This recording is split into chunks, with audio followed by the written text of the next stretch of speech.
Good morning friends. આજે આપણે ઇંગ્લિશનું third unit જેનું ટાઇટલ છે Mohan and his Veena.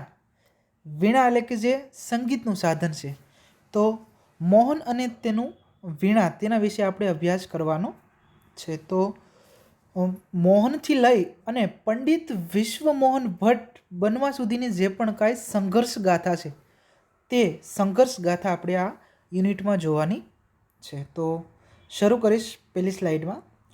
Mohan was born in a family of musician. મોહનનો જન્મ છે તે સંગીતકારના પરિવારમાં થયો હતો. Mohan was in his blood, music was in his blood. તેથી સંગીત છે તે તેના લોહીમાં હતું. He grew up with musician, અને તે સંગીતકારોની વચ્ચે જ મોટો થયો હતો. Like his father and other family members, તેના પિતા અને બીજા અન્ય ફેમિલી મેમ્બર્સ એટલે કે પરિવારના સભ્યોની જેમ જ he was initially trend, initial એટલે કે શરૂઆતથી જ ટ્રેન્ડ ઇન વોકલ મ્યુઝિક, શાસ્ત્રીય સંગીત. Then he tried his hand at the violin, તો તેના પિતા અને અન્ય ફેમિલી મેમ્બરની જેમ જ શરૂઆતમાં મોહનને શાસ્ત્રીય સંગીતની તાલીમ આપવામાં આવી અને ત્યારબાદ તેને વાયોલિન શીખવાડવામાં આવ્યું.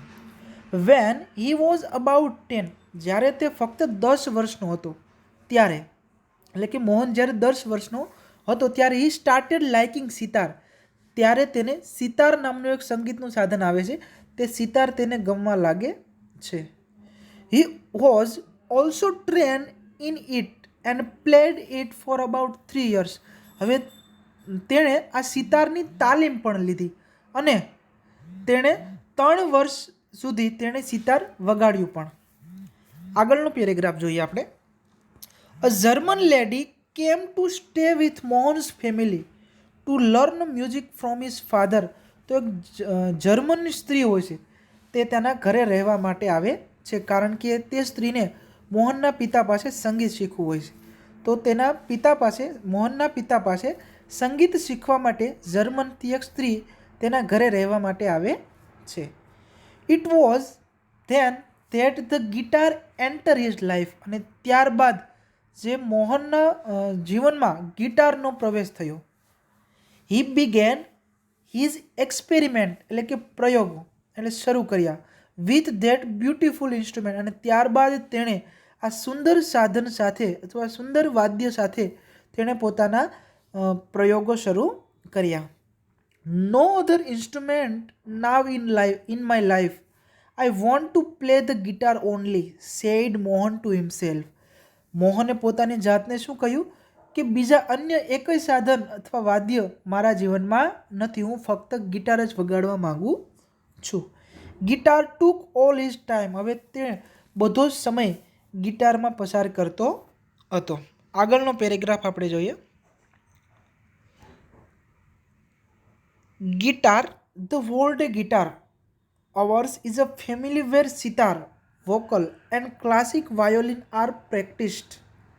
હવે કોઈકે એવું કહ્યું કે આખો દિવસ તું ગિટાર જ વગાડી રાખે છે, આપણા પરિવારમાં સિતાર છે, પછી વોકલ, શાસ્ત્રીય, ક્લાસિકલ, વાયોલિન, આ જે અન્ય સંગીતના સાધનો છે તેની પ્રેક્ટિસ કરવામાં આવે છે.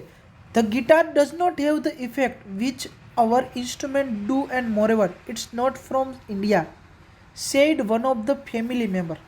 તો તેના એક પરિવારના સભ્યએ કહ્યું કે ગિટારમાં એટલી બધી બીજા સાધનો જેટલી અસર પણ નથી, અને વધારેમાં જે ગિટાર છે તે આપણા ભારતનું નથી, એવું એક ફેમિલીના સભ્યએ કહ્યું. તો ફરીવાર 3 લીટીનું ગુજરાતી કરી દઉં કે મોહનના પરિવારમાંથી કોઈ એક સભ્યએ કહ્યું કે તું આખો દિવસ ગિટાર વગાડે છે, તો આપણા પરિવારમાં ગિટારની પ્રેક્ટિસ થતી નથી. આપણા પરિવારમાં સિતાર છે, પછી ક્લાસિકલ વાયોલિન છે, તો આ બધાની પ્રેક્ટિસ કરવામાં આવે છે, અને વધારેમાં જે ગિટાર છે તેની અન્ય સાધનો જેટલી અસર પણ પડતી નથી, અને તે આપણા ભારતનું પણ નથી.